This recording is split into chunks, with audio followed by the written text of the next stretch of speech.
Good morning, good afternoon, and good evening, everyone. Welcome to the webinar. First off, I would like to begin by thanking all of you for giving us your time. And I would also like to thank our panelists for making time and giving everybody this opportunity to share their expertise and knowledge. So today's webinar is all about integrating ESG ratings into your existing vendor risk and third-party risk management programs. We are going to be spending time today talking specifically about ESG, the three pillars that are surrounding E, S, and G, and the role that ESG has in today's supply chain and third-party risk management programs. I would like to begin by introducing our speakers. I have Don Tiara with me, along with Michael Rasmussen. Don is the president and CEO of Sourcing Industry Group, more popularly known as SIG, the world's premier membership association that which essentially represents Fortune 500 and Global 1000 companies that have a combined spend of $17 trillion in sourcing and outsourcing. Don is also the president of SIG University and is passionate about improving sustainability in global supply chains. I also have with me Michael Rasmussen. Michael is an internationally recognized GRC guru. He comes with over 30 years of experience, and Michael has essentially helps organizations improve GRC processes and choose technologies that are effective, efficient, and agile. And lastly, I'm Sandeep Suresh. I run operations and technology at Supply Wisdom. Supply Wisdom is one of the leading real-time and continuous risk intelligence monitoring solution that monitors supply chain risks across third parties, end parties, and locations in real time. I have been associated with data analytics and research for over 20 years, and have been part of the Supply Wisdom founding team. Next slide, please. Thank you.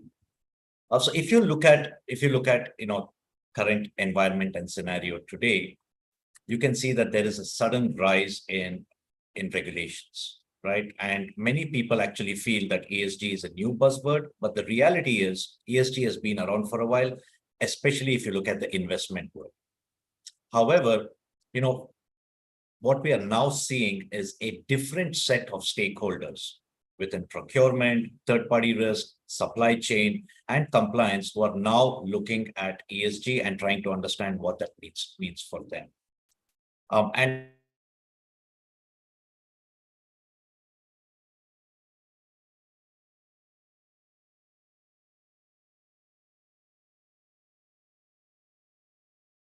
Well, it looks like Sandeep might have paused there, but I'll continue until he's back. But there's a lot of regulation that we're facing around the world, and what really strikes me about this slide is the number of regulations that are not on here, because there's many. You unpack the E, the S, and the G, and you come into a wide range of different types of regulations out there. Including like U.S. Foreign Corrupt Practices Act, UK Bribery Act, SEP and DO in France, and many others, and that bribery and corruption that falls under the G. Privacy falls under the S, and so the EU GDPR, California CCPA, Canada's PIPEDA, and on and on. I mean, and the information security falls under the G, so all the information security regulations. And so what really strikes me about this slide is that there are so many regulations out there that we're not even touching on, because when you unpack the E, the S, and the G, there's quite a breadth to it. And there's a lot to monitor, not just within your own traditional brick and mortar business, but across the extended enterprise. I think Sandeep's back with us. I was just covering for you as you reconnected. Thank you. Apologies for that technical issue. Yeah, I'm apparently back now. But Michael, I think you bring up a great point here, right? And I know that you're consulting several other clients in your advisory capacity. But where are these regulatory triggers coming from? And what would you say in terms of how does this impact third-party risk leaders, procurement leaders, and of course the supply chain leaders that are managing these complex chains today? Gosh, I mean, I could answer that question in a full day. But and when you look at the E in ESG, and I mean, too often we look at ESG and it's like the blind man and the elephant. And where, one blind person feels the side of the elephant, thinks it's a wall, somebody else feels the trunk and thinks it's a tree, and somebody feels the tail and think it's a rope. And we all sort of focus on a little aspect of ESG and don't see the breadth and the depth of ESG. And so when it comes to ESG, I mean, you unpack the E, and of course, you got climate change and carbon emissions, air, water, waste, pollution, all those aspects. You unpack the S, and you've got child labor, forced labor, working hours, wage and hour, health and safety, privacy, inclusivity, diversity, and its counterpoints of harassment and discrimination. And then under the G, you've got internal controls over financial reporting, sanctions, beneficial ownership, tax transparency to IT security, and all those elements. Anti-bribery and corruption, that falls under the G. So there's a lot there. There's a lot of regulations that pull into all these little fragments of it. And so another perspective in answering your question is that there's a lot of focus on the E, like the SEC's climate disclosure rules, and there's so much focused on the E right now. But the E, there's probably, at least for the moment, the most forgiveness, because nobody's figured it out. Nobody's got the E locked down, and from a regulatory standpoint or from a corporation standpoint. The E is what we're all struggling with. So at the moment, I think there's the biggest forgiveness in the E. The G is the most mature and consistent across industries. There's a lot of variation in the E across industries because the environmental program at a bank looks different from an environmental program at a petroleum company, for example. But there's more consistency in the G, and that's where the most mature programs and things are established. We've had things like Sarbanes-Oxley for 20 years and U.S. Foreign Corrupt Practices Act since 1977. Gosh, what is that? I'd have to do the math there. Going on 45 years this year. And so we've had elements of the G for a long time. But I would say the S is the most unforgiving right now, where the highest risk today is. I think the future, some of the highest risk is going to be the E, but right now the greatest risks are in the S. If you have issues of inclusivity or diversity, or if you have challenges and issues around child labor and forced labor in your supply chain, these are things that haunt you in the press, not just for days, but weeks, years, or even decades. And I mean, I've sat on the social accountability for one Fortune 100 company, their social accountability advisory board, dealing with how do we manage child labor, forced labor, working hours, and supply chain code of conduct in general across 20,000 facilities in our global supply chain. It all focused on the S. Some of the greatest risk exposure today is in the S. Tomorrow it's probably the E. But I mentioned in a blog article I wrote, called A Tale of Two Futures. Is our future a Blade Runner future or a Star Trek future?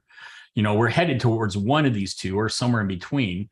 Or is it going to be that environmental disaster and social disaster, that dystopia of Blade Runner? Or is it going to be that future of Star Trek, where you look at San Francisco in the Star Trek series, and it's a very technological, green environment that's not only socially friendly between races and ethnicities, but intergalactic cooperation of alien species.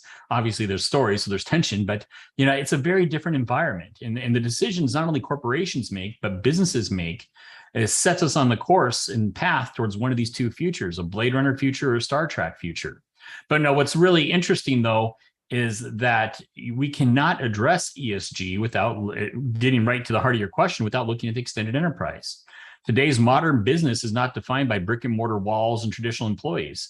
The modern organization is the extended enterprise, the suppliers, vendors, outsourcers, service providers, contractors, consultants, brokers, agents, dealers, intermediaries, temporary workers, and more. And we're starting to see regulation that is very broad in its focus, like Germany's Corporations Due Diligence Act. I won't even try to pronounce the German law name. It's on your screen there. Liefer Kettengesetz. Sorry, Germans. I love the German culture and I love German food, but I struggle in the pronunciation. But you have the Germany's Corporations Due Diligence Act, which puts significant responsibilities to manage ESG in an ongoing, not just initial, but ongoing due diligence framework across your supply chain and third-party relationships. And obviously, the first part of that goes into effect in January 1st of 2023. If you're a German organization with more than 3,000 employers, I think it is, and in the following year, in January 1st, 2024, it goes down to if you have more than 1,000 employees. But there's also the corresponding EU directive, and that's going to really push that what's done in Germany across all EU member countries. And to me, these laws on corporation due diligence in your extended enterprise are going to have a bigger impact than GDPR ever did. And GDPR had a huge impact. Yeah, absolutely. Well, gosh, that's quite a bit to unravel, right? So let's get into the next slide and start breaking down each one of these pillars. And clearly, Mike, from your comments and even from what I'm seeing from the market and talking to our clients, we are seeing that initially, at least when you look at the when you look at the E pillar, there is a heavy push on climate reporting. If you look at the SEC regulations, so there is a lot of conversations that's going on around it. What I see from some of our more regulated clientele, like from the banking and from the healthcare industries, they are already starting to act upon it. But when you start looking beyond that, and here is where, Don, I would love to have your comments. And if you can go to the next slide, please. When you look at, because here we are talking about, when it comes to climate reporting, you have emissions, right? Everybody's talking about scope 1, scope 2, scope 3 emissions. But we know that scope 1 and scope 2, an organization has far greater control. They know what, they also have the data they need to report. But when it comes to scope 3, the control or the visibility is not as much. So I would love to get your thoughts, Don, and I know how passionate you are about, sustainable global supply chains. So, the question that I had for you is essentially when it comes to, scope 3 emissions, are you seeing the trend where companies are starting to look at their scope 3 emissions and trying to figure out, what has to be done? And the second question I had as a follow-up to that is, are you seeing early indications of any specific industries that are either embracing this, and the flip side is industries that are being hesitant about scope 3? Well, I would say majority of all industries are hesitant to make any commitment to scope 3, because as you said, scope 1 and 2, we can identify, we can control, we can regulate, we can use our purchasing dollars to influence it. But scope 3, is something that we don't know who most of our suppliers are. We don't have any visibility into that part of the supply chain. And COVID made that abundantly clear. You thought you had diversified your supply chain and you're buying from South Korea and Vietnam. You thought there was diversity, but both of those factories were buying from the same factory in China. And so you weren't diversified. You were still going to the same end supplier. And we found that all roads seem to have led to China during COVID. And so what we have to do now, and for all kinds of third-party risk, is identify who these fourth and fifth parties are. But most of our members cannot identify every supplier that's even in their tail spend.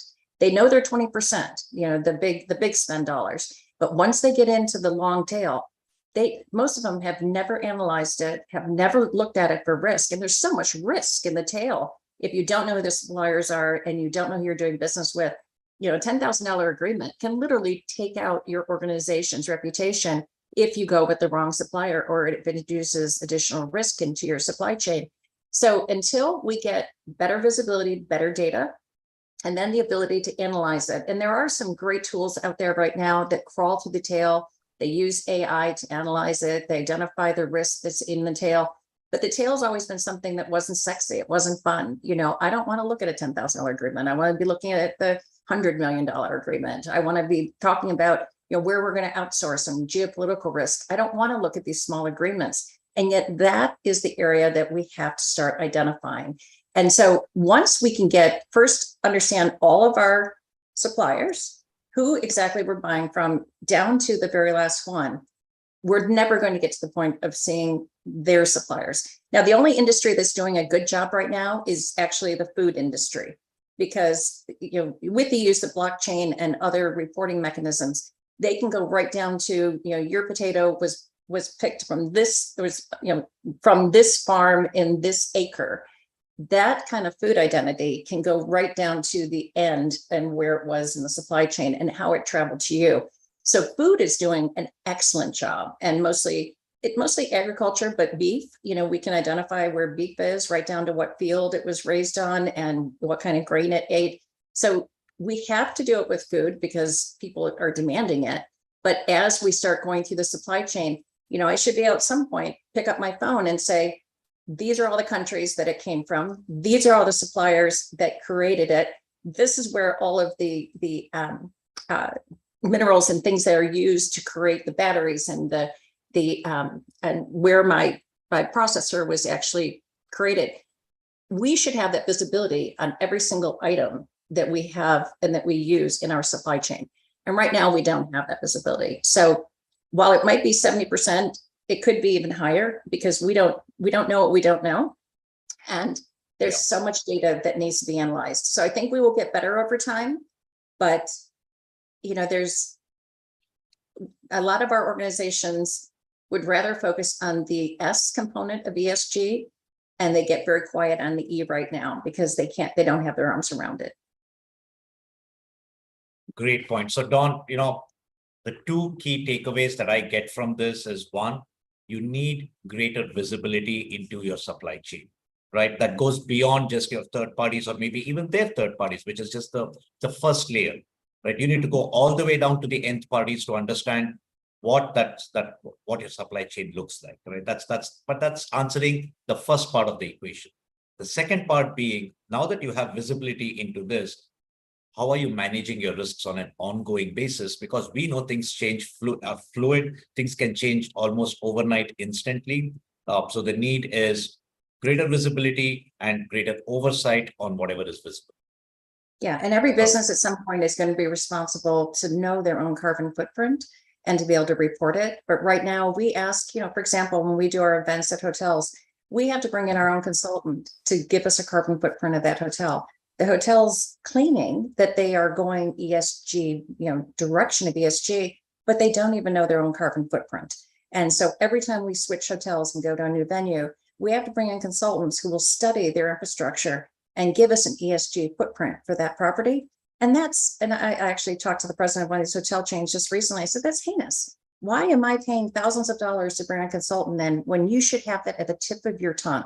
You should know exactly how much carbon we're producing during this event. So we know exactly how much carbon we need to offset as a result of our event. And they're hearing it. It's just a lot of work. And I don't think a lot of them want to have that visibility. They might have some lead buildings, but majority of the properties are not going to be ESG compliant.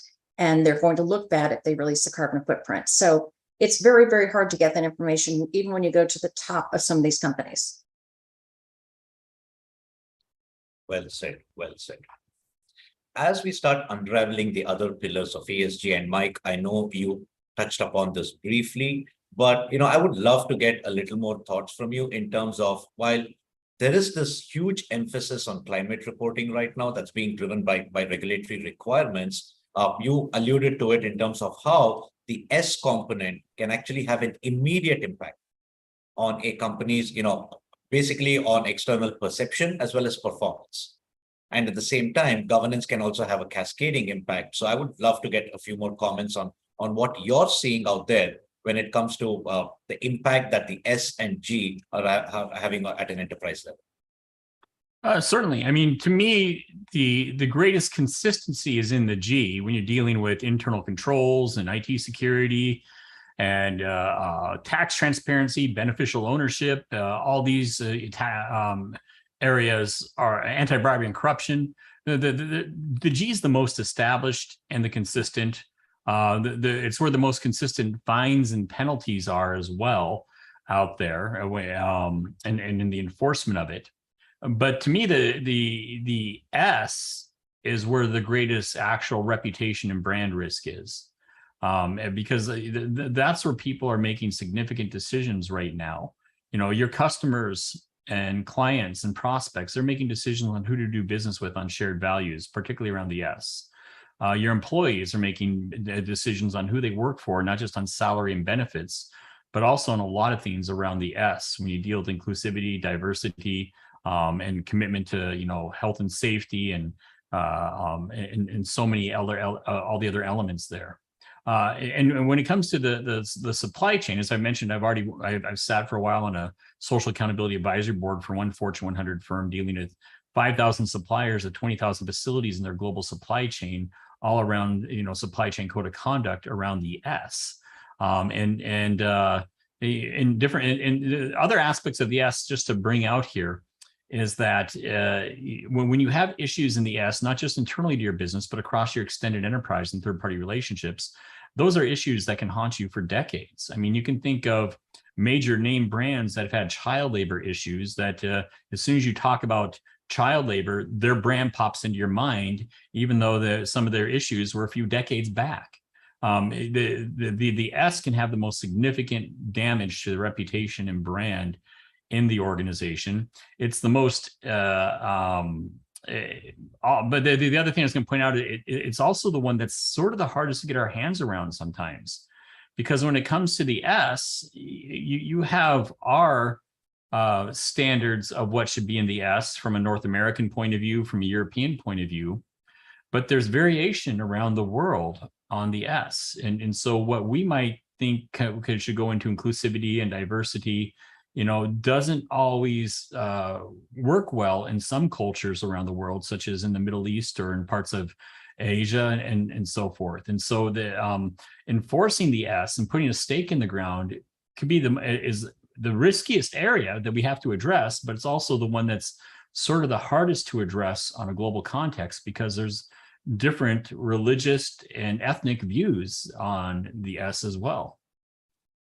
Absolutely. Yeah, Michael, you bring up a really good point on that, because so we're working with an organization called Made in the Free World, and I'm sure you've worked with them as well. Made in the Free World will look at portions of your supply chain and help you verify there is no kind of forced labor in your supply chain.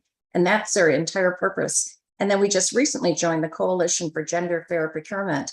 And that, if we have $17 trillion of spend under management within SIG, and that is a tremendous amount of change that can be created by where you direct your spend. So Gender Fair is an organization that will look at your organization and give you a gender fair assessment. And so they can look at things, are women being paid equal to men for the same jobs? Do you have the right number of women that are going into leadership? Do you have the right focus on gender fair? Not if you're a diverse organization, but do you have diversity within your company, and are you gender fair? And by using these dollars and wanting to do business with companies that have a good gender fair assessment or a past Made in the Free World, we can create the change that's needed in the world. But you're absolutely right about it being different culturally and country-based around the world, where there are some countries that are going to be so far behind gender equality. And right now, we need 235 years of change based on how fast we've changed before to get to gender equality and gender equity. And most people don't want to wait 235 years. So how do we speed that up, especially when we don't have regulations? And it's hard to get Congress to move. And it's easy for rights to be taken away. But if we can codify it in our own ways by forcing companies to use gender fair and to use Made in the Free World, we can start making that the norm going forward.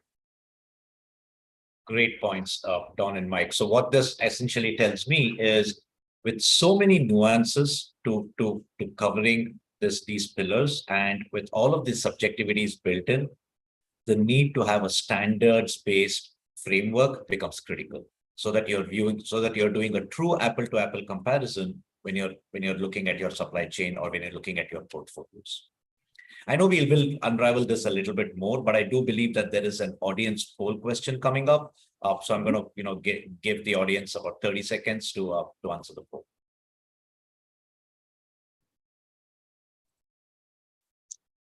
So Michael, Mike, Don, any I was going to ask Michael, do you think anyone's going to answer C? C, in the first one, what stages? I would be surprised. There might be some, because it's an evolution of their CSR program that they've implemented, but there's new aspects and things are changing. So what we mean by fully implemented is somewhat of a moving target right now.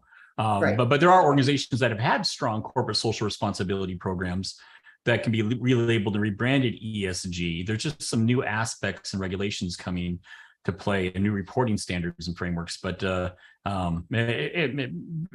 interesting question. We'll see. What's interesting in comparing ESG to formerly CSR is that corporate social responsibility was often passed around the organization like a hot potato, and too often landed in the lap of marketing became a branding exercise, where somebody comes up with a brilliant idea. Let's put green in our logo. I mean, ESG's got a lot of teeth, and that's one of the biggest changes is the teeth from corporate investors, from regulators and from stakeholders, from your employees and customers and so forth. It's coming at you from all directions. So I'd be surprised if many answered. Maybe we influenced them because it came up 0%. Yeah. But I mean, this is very in line with what I see is that a lot of organizations are developing. How do we approach this? How do we approach this from a strategy perspective? Like who's in charge? And the biggest challenge of ESG is that it's not just one department. It involves multiple departments. Some executive needs to lead it, but it's going to involve procurement. It's going to involve legal and corporate compliance and ethics. It's going to involve security and privacy and social accountability and human resources. And so a lot of organizations are just defining and developing their strategy, let alone their processes and the information technology architecture to support it. Yeah. Yeah. Well, I think the good thing is that we are seeing very few of none of the aboves or unsure over here, which means that it is on everybody's mind. I guess the need of the hour is better direction and standardization. Mm-hmm. All right. So, we touched upon briefly, if you can go to the next slide, I would like to touch upon another topic that we know, Mike, you alluded to it, earlier, which is all about the immediate impact that ESG risks can bring to your reputation. Right. This is something that we know a lot of companies and organizations across the globe take extremely seriously. It can come from anywhere. I know, Don, you alluded to that as well. It could not be just your third party, but it could be someone way down the fifth or sixth tier that's actually, caused an issue that could very quickly snowball into a reputational issue for organizations. So I know, from this aspect, I would love to have, Don or Mike, feel free to jump in and talk about what you're seeing in terms of how companies are now looking to manage this specific risk within all the other risks that they're looking at. Michael, I'll let you go first. When it deals with ESG risks and what you're just talking about geopolitical risks and things like that, it just shows so much of the challenge that we're facing right now within organizations, and that is the fact that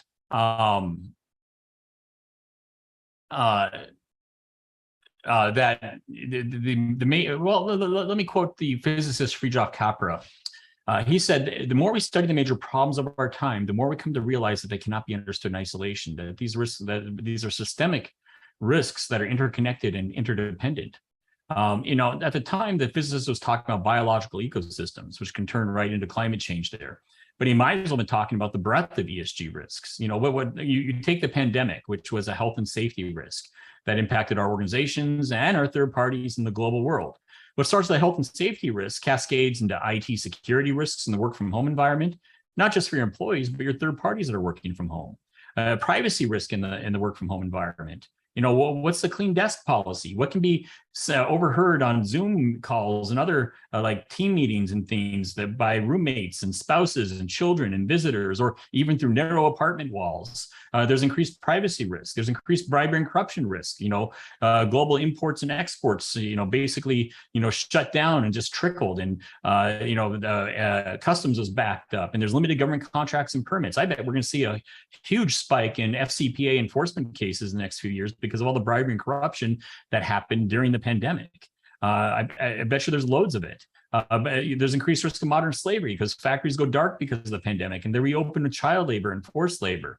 It's an interconnected risk environment. And that's one of the challenges in this reputational risk is there's a cascading domino effect on these risks. And we need to be able to see these interrelationship risks. And that's where you need good risk intelligence, like third-party risk intelligence and things, to monitor what's developing on the geopolitical risk horizon, the economic risk horizon, the regulatory risk horizon, and so forth, so that we can start trending and seeing how things are developing and go through our risk scenarios and planning to prepare the organization. Because when you're dealing with the risk to the organization, these risks aren't siloed. They interconnect, they cascade like dominoes and impact us. And we have to see these complex relationships. Yeah, and the reputational part, there are people that seek out the reason to attack some of these large organizations. We have a Fortune 500 company as a member whose CPO was named, and this went out to every news outlet known to man. It went out on Twitter and LinkedIn, and she was accused of having false sustainability in her supply chain. That the company had said they were buying cage-free eggs, and they found in one country around the world, where this place has coffee shops in almost every country, one country did not have cage-free eggs, and it blew up and became the sustainability for this organization is all BS in the public eye. And we were told not to do business with her. I was getting daily emails from them to say that they should be banned from SIG, that we should be, basically tar and feathering the CPO. And so she is so responsible right down to a certain country, and making sure that when you say you've got sustainability, or in this case, cage-free eggs, that you can actually verify that in every single country you do business. So like when Michael gives an example of somebody who has 20,000 locations, this company has probably 100,000 locations, and they have to verify that every single location is following. That's huge. I mean, that's just huge. And so reputation wise, this one woman who's out of North America was called out for something that she had no control over in another country. So, and it was a vicious call out. So there are groups out there that are looking for reasons to attack these big organizations, and they're passionate about the reasons. Absolutely. And what that only tells me is we are seeing increased volatility across the world. We are seeing, new tensions rise, so it started off with the pandemic. We started seeing supply chain issues, and then we saw the Eastern European conflict. Now we are seeing rising tensions between China and Taiwan. So what this tells me from the comments that I'm getting from both of you is it's not just about having visibility into your suppliers and their suppliers, but it's also having a global visibility into the locations from where, all of these connectors are coming in from, because that is what cascades into issues that can, be costly, that can be disruptive, and most importantly, have a reputational impact. Mm-hmm. It was really insightful. Thank you for that. All right.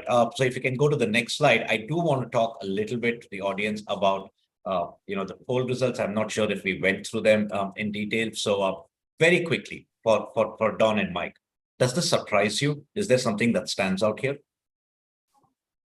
So the only part that surprises me is that 33% of the people are saying that they're doing scope 3 climate reporting. So I would love to know if they're just starting, or if they've actually identified every single fourth party and fifth party. So that I find curiously high. Other than that, I think everything else is pretty much where I expected it. Yeah. Mike, any other thoughts? I saw a recent poll on LinkedIn. I think it was by Verdantix, but just even talking about the SEC rules, when it's going to even go into an effect, and impact organizations, and just under a third of people said never, and I think the bulk of the responses was like in 2024 and 2025, but some are out in 2026 too, because so some of this, this is a moving target right now, and it's a real political football at the moment being kicked around. Absolutely.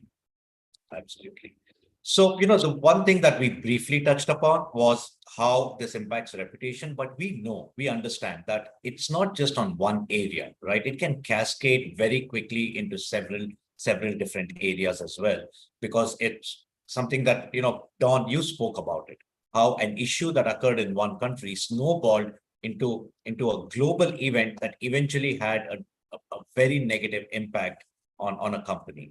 So when you look at examples like this, and when you start looking at situations where companies have already started facing additional scrutiny simply because their operations are in countries like Russia, like Belarus, China, the forced labor issues that we are seeing, do you anticipate this scrutiny to extend beyond their businesses and going into all of these different boundaries? And if yes, what are the kind of ESG practices that you think should be, addressing these levels of scrutiny? Yeah, the one that is the scariest to me is natural disaster, because I don't even think it should say the word disaster, because just having a lack of water in the dams in Shanghai, causing their electrical grid to have to shut down factories and forcing people to not work. And that is something that's, persistent climate change. And then at the same time, we've got a third of Pakistan that's underwater right now at the exact same time. We've got these, they used to be a big, COVID was a black swan, came at us out of nowhere. The Russia-Ukraine crisis came, it was immediate. Everybody felt it immediately and started to take action. But the climate related and the persistence of storms and the type of storms we're going to get, they say are going to come in, they're going to last longer, they're going to be bigger. We have never, ever built enough resiliency into our supply chain to account for all of that potential risk. We don't know if it's flooding. We don't know if it's the, things like the Great Salt Lake drying up. We don't know if it's going to be drought in the West Coast. It's all starting to happen around the world. So it's like we have flocks and flocks of black swans coming at us now. And so how do you build resiliency against all of the climate related issues fast enough and even get able to identify? Because you were having, like in Pakistan, they fired their head climate person because they didn't predict the size of this flood. How are we going to get ahead of that? Because science isn't there yet. So that's the one that scares me the most, in that it's going to cascade. And we always, protected our data center. If there's a tsunami in Japan, it's okay because we've got redundancy over here. We never considered a third of a country being underwater. What are you doing about Miami that's constantly flooding? Is there enough government money? Is there enough infrastructure to go in and repair? We know that we've got failing infrastructure in the United States. That's not a natural disaster. That's just a man-made issue that we have to address. So that's the one that I think is the greatest worry for me on building resiliency. Got it. So essentially it's not just looking at your third parties and nth parties in isolation, but it's also triangulating it with the locations from where they're providing services or from where you're procuring services to get that full rounded view so that you can start acting upon it. Yeah, Supply Wisdom has always done a great job on geopolitical, and this goes way beyond geopolitical now. And it goes into predicting climate. And that's a whole new way of having to look at every country. It adds another filter that we've never had to use before. And part of the challenge is, I explained this like in what's understood as the butterfly effect in chaos theory, where the flutter of the butterfly's wings in the Netherlands makes tiny atmospheric changes that can influence the development and path of a hurricane in the Gulf of Mexico. And some of the challenges here is that we don't see these complex relationships and just how the little thing that can snowball and become a big thing. And we need to be able to go through our scenarios. And good ESG is going to involve good risk thinking. And traditional risk thinking was on the left side of the brain, dealing with our risk models and quantitative risk analysis, the logical and structured thinking about risk. And that's still important. But to deal with these complicated ESG risks and how they influence each other and cascade and grow requires good right brain risk thinking, be able to think outside the box and creatively, and how could this scenario develop and play out, and what cascading risks is it going to impact. We need to keep our left brain thinking on risks. We need that still. But to really address the complexity of ESG risks requires a lot of good right brain risk thinking, to think outside the box on these scenarios. Yeah, Absolutely. And we never were allowed to bring those type of scenarios to the table when we were doing our planning in yesteryear, because they were so far outside the norm. I think COVID made it so clear to people that you have to think, and you have to creatively think, what if?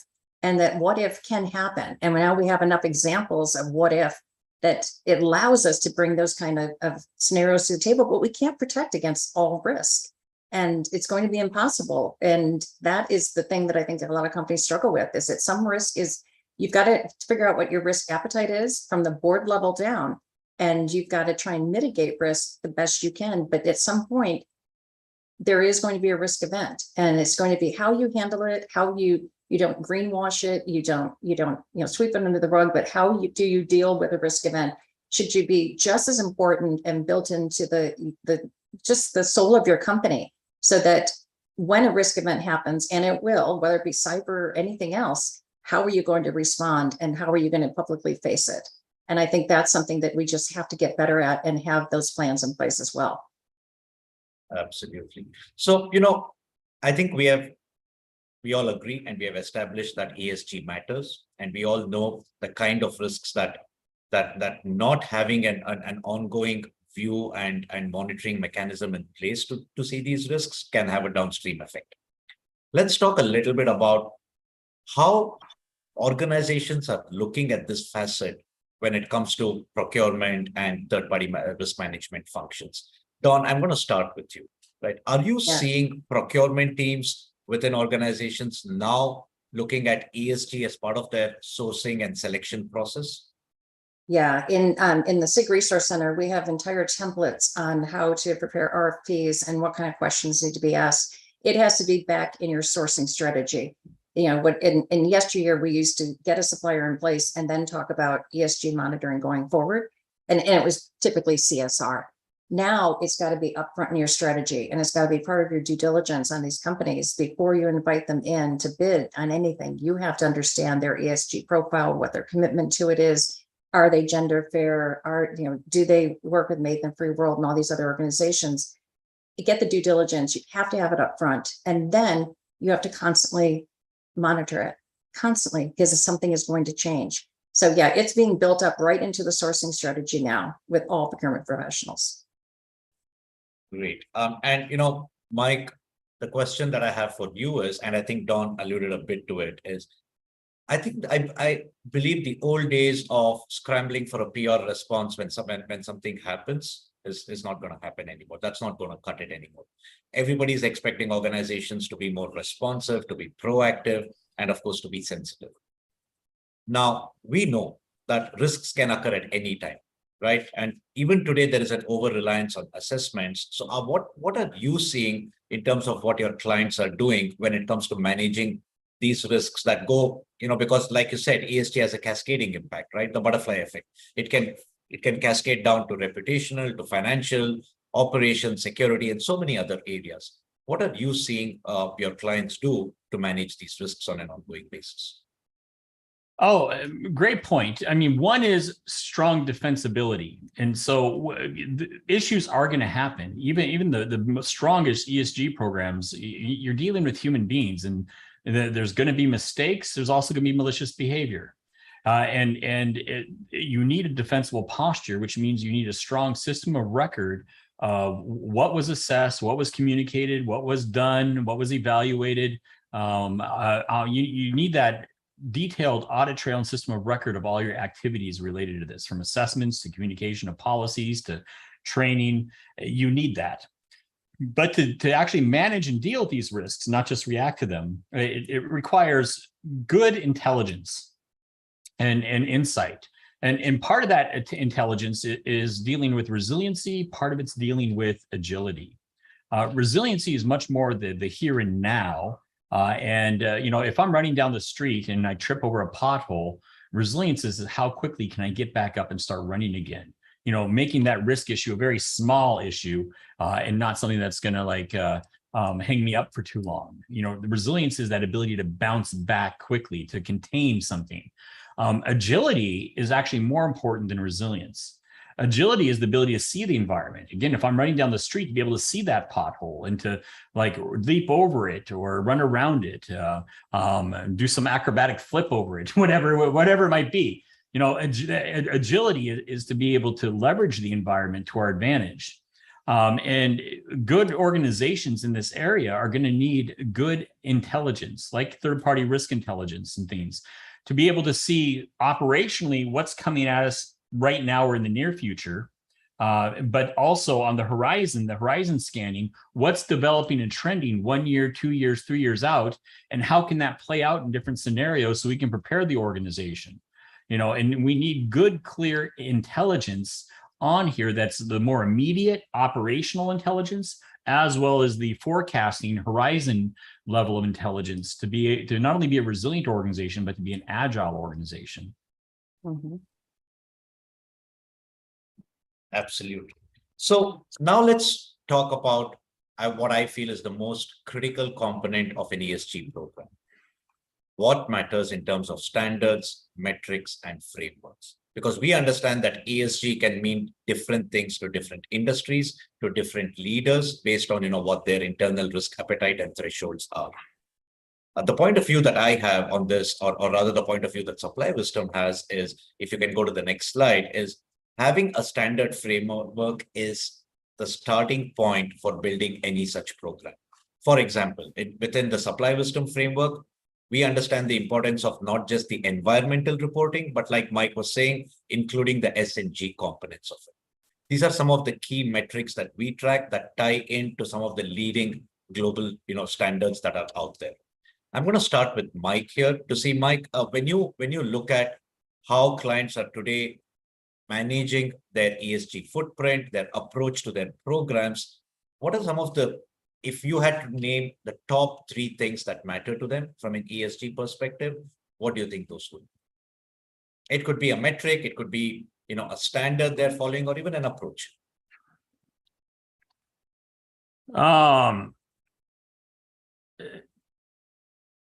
So, I mean, it's 3 themes to manage for ESG. Gosh, I mean, you want to make sure that you have your right ESG risk taxonomy in place. What are ESG areas that we're covering and those risks? And those change and evolve as regulations change, as the environment and around us and changes and the business changes. And so, I mean, there's so many ways I can answer this question, but I think the way I've answered this in the past is the regulatory and legal environment, the risk environment, and the business environment. Those are all 3 themes to monitor and keep in sync. Regulations are changing around the world. I mean, including ESG, but well beyond ESG, like global financial services firms are dealing with 257 regulatory change events every business day, coming from 1,217 regulators around the world, according to Thomson Reuters. A lot of those touch aspects of ESG. But there's a lot of legal and regulatory changes, and that was just financial services. But there's a changing risk environment, changing geopolitical risks, economic risks, environmental risks, and all that we have to keep on top of. But you also have a changing business environment. Employees are changing, processes are changing, third parties are changing. And the challenge for ESG is you have to keep all this risk in sync, and all this change in sync. I can be completely knowledgeable about the ESG laws and regulations. I can answer every question on them, but does that make me compliant to them if that employee didn't read the code of conduct, or that third party, the due diligence wasn't done on them? Absolutely not. You have to keep abreast of the legal and regulatory aspects, the external risk aspects bearing down on the organization, and the changing business environment, including the third parties. All this change has to be kept in sync. I'm not sure if I've answered exactly the way you thought, but when it comes to ESG, you got to keep abreast of knowing what the requirements and obligations are, what the risks are, and the evolving and changing business environment, and keep all that in sync. Absolutely. So, Mike, I think that's perfect, right? Because it's about not just having a program in place, but having a mechanism in place that is tracking these changes.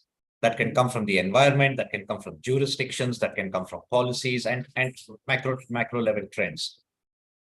With that same thought, so Don, when you think of it from a sourcing and procurement lens, right? Because when you're managing risks on an ongoing basis, there is one area that you're looking at. But when you're looking at an inherent risk analysis, or when you're looking to source and procure, what are you seeing in terms of ESG, areas or metrics that seem to matter to procurement and sourcing leaders today? Yeah, so, and I have to say, some of the ESG ratings, I think, are rather bogus. I think there are a lot of companies that have strong ESG ratings that have done greenwashing, that they have not really developed sustainable development goals within their organization to the level they should be at, but they've got great PR, great marketing about it. And then you take companies like Tesla, who has a poor ESG rating, and only because of the gender equity issue and the way that employees are treated at corporate. Nothing to do with their environmental. They're high on the environmental. They've got the governance, but they lacked on the social. And so you take a company like Tesla and you give it a poor ESG rating. Well, is that really correct or not? They're not included in the index right now because of their S. So I think it right now, we are not seeing decisions made strictly on ESG scores. That's taken into consideration. And if they have things like, if gender affairs come in and did an assessment and gave them areas to work on, as long as they're working on it and next year's assessment gets better, then we might forgive some of the S right now, because that's something that's highly visible. We're not going to forgive the E, and we're not really going to forgive the G. The G is absolutely, you have to have governance in place. You cannot have a company and you cannot mitigate risk without governance. But we are a little more forgiving if people are in the process of developing these plans, in the process of making their workplace better. So ESG is not a deciding factor insofar as the score today. When it matures, absolutely, it'll be a score that's worthwhile. But right now, it doesn't lack, it lacks maturity, and it definitely lacks the depth that is needed from some of these organizations and an understanding of what went into it. Thank you. Thank you for that. And if you can move to the next slide, I know we spoke about the importance of having visibility into locations. I just wanted to share this slide with the audience here. And of course, Mike and Don, feel free to jump in, because we know that we cannot ignore location risks.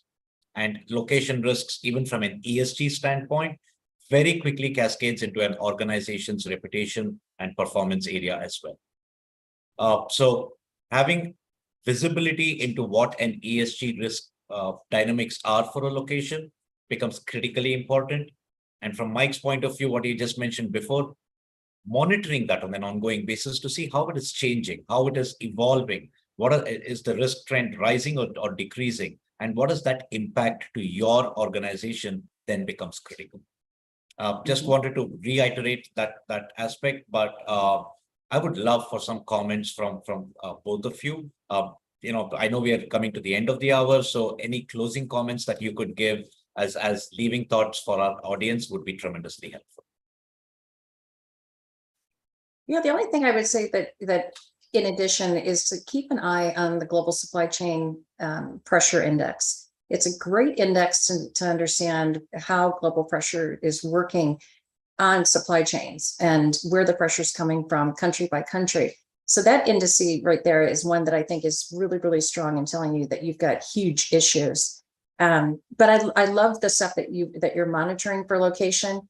Like I said, you've always done a great job on the geopolitical, but the other pieces I think are just excellent. So I do want to applaud you, because Supply Wisdom is becoming a really important partner to a lot of our members. Thank you for that. Mike, any closing comments from you? No, I mean, this really requires that organizations have sound strategy for ESG that is not just about the brick and mortar business, but the extended enterprise. It also requires that organizations have not only the strategy, but strong processes that are defensible. And it has to be supported by an information and technology architecture that really integrates risk intelligence in this area to keep abreast, as you just point out on these slides, of the variety of different intelligence sources by locations and things like that. And we got a lot more risk intelligence categories too. But to deliver on this requires a strong, solid strategy a strong approach to it: strategy, process, information technology architecture with the integration of intelligence sources. Perfect. All right, I know we have a few minutes remaining. I did receive a few questions from the audience that I'm going to put out to our panelists, and we can take them, one by one. So the first question is, how are you seeing other companies focus on what suppliers they would want to gather ESG information from when you look at the entire portfolio? Well, we're seeing that they are focusing on the first 20%, where the largest amount of spend is, because that's the easiest to get your arms around. But we also have a lot of suppliers who absolutely refuse to let you know who their suppliers are. They're always afraid it's their secret sauce. It's a secret way that they do business. And so until we can force them through the way we use our procurement dollars to have to open the kimono and have to share, we're finding a lot of resistance. They don't want to share who their suppliers are.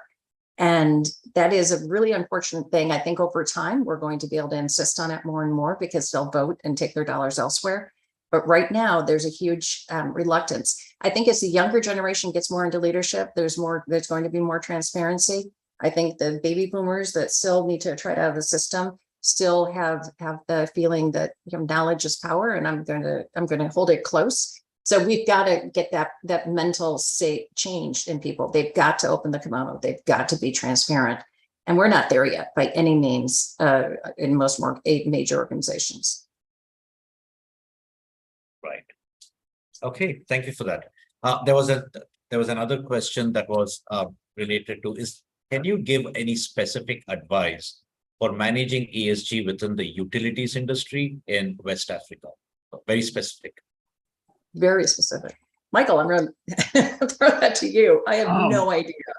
I'm not familiar with that either. Right. So the only thing that I would say is, there are two aspects that you're looking at over here. One is, the utilities industry, which always has a greater pressure on being more sustainable. And the second aspect is operating out of a location like West Africa.